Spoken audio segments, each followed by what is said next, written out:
It's Wednesday, the 12th of April, 2023. Welcome to the Fast Five by Fear and Greed, where we give you the top 5 business stories you need to know in just 5 minutes. I'm Michael Thompson, and good morning, Sean Aylmer. Good morning, Michael. Sean, 5 stories in 5 minutes. Let's jump straight into story number 1. Peter Dutton's hold on his job as Leader of the Opposition took a bit of a blow yesterday after Shadow Attorney General Julian Leeser quit his job, saying he couldn't vote no against the Voice referendum. Leeser is also the opposition's Indigenous spokesperson and a long-time campaigner for Indigenous constitutional recognition. The Barara MP said he believed it's time for a constitutionally enshrined advisory body and he'll campaign for the yes case. That's not something he could do as a member of the Shadow Cabinet. Leeser is easily the highest-profile critic of the federal coalition's position on the Voice, at least within the party. Now, that position was outlined by Dutton last week. Former Indigenous Australians Minister Ken Wyatt quit the party last week in response to that decision by Dutton to oppose the Voice referendum. Yesterday, Dutton says Julian Leeser is at odds with the overwhelming majority of the Liberal Party room. Prime Minister Anthony Albanese welcomed the decision, calling it principled, while Liberal moderate Andrew Bragg said it increases the odds of a successful referendum. How serious is this for Peter Dutton? Well, at this point, he's unlikely to lose his job or anything, but the risk is that Leeser's stance on principle could encourage others in the party room to do the same thing. It would be particularly hard on Dutton if a backbencher, for example, left the party. Leeser's seat in outer North Sydney is safe, but there was an 8% swing against the Libs last election. Clearly, he's tapped into the mood of the electorate, even if Dutton isn't. According to Phil Curry from the Financial Review, Leeser is highly regarded on both sides of politics. He's likely to join other high-profile coalition backbenchers, people like Andrew Bragg and Bridget Archer, when the official Liberals for Yes campaign begins. That will harm unity with the Libs. That won't help Dutton. All right, on to story number 2 now, and US-based gold miner Newmont has upped its bid for Newcrest mining to just under $30 billion, and the local digger will open its books now to Newmont. The improved takeover bid included more shares and cash for Newcrest shareholders, and if successful, would be the second largest takeover ever on the ASX behind Block's $39 billion purchase of Afterpay in late 2021. The offer represents a 46% premium to the price the local gold digger was fetching the day before the initial offer was made. The US giant said that its revised, non-binding indicative offer was likely to be the best and final price it was willing to pay, unless, of course, it's dragged into a bidding war or something or other. Newcrest share price jumped 5% yesterday to $29.68, which is still below the bid price of $32.87.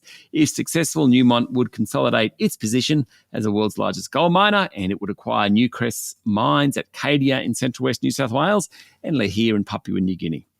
Sean, story number 3 is a bit of good news on the trade front, with China set to review punitive tariffs on Australian barley. In return, Australia will suspend its World Trade Organisation appeal against the tariffs for 3 months while the review takes place.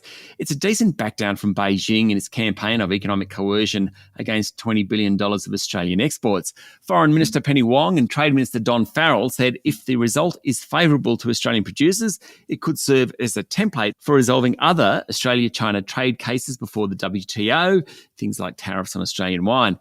Now, barley sales to China had been worth $600 million in 2019 before it became the first Australian commodity hit by China's trade sanctions.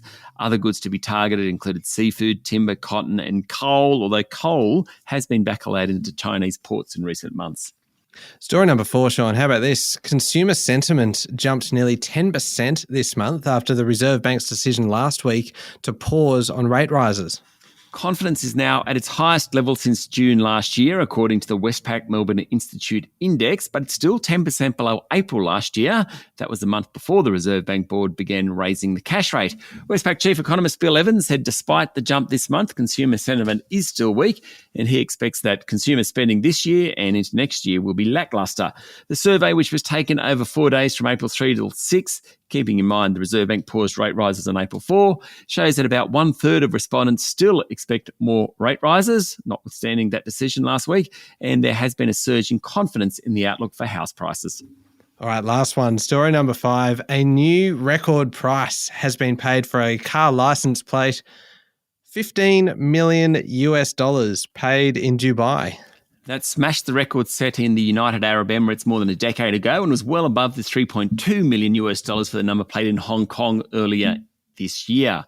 The number plate sold by Emirates Auction says P7.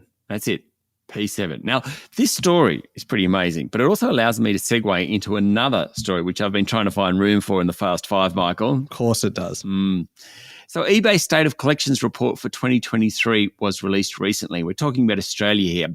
It reckons there may be 5 million collectors in Australia hoarding things from coins and Lego sets, very popular at the moment, to sneakers, fast-growing sneakers, and art. And most collectors want to make money out of it. Watches and handbags are the most expensive collectibles, though the prize for overpriced memorabilia, in my mind, must go to a Michael Jordan autographed first championship 1991 commemorative card that sold for over $100,000. That is quite spectacular. It is, or stupid. There we go. The top 5 business stories in 5 minutes. Thank you, Sean. Thank you, Michael. It's Wednesday, the 12th of April, 2023. Remember to hit follow on the podcast. And if 5 minutes isn't enough, you can find our longer daily show called Fear and Greed, wherever you listen to podcasts. Don't forget as well, the Amazon Echo smart speaker range comes with Alexa built in. Simply say, Alexa, play the Fast Five by Fear and Greed podcast to catch the latest episode, and you can grab yours now at amazon.com.au. I'm Michael Thompson, and that was the Fast Five by Fear and Greed. Have a great day.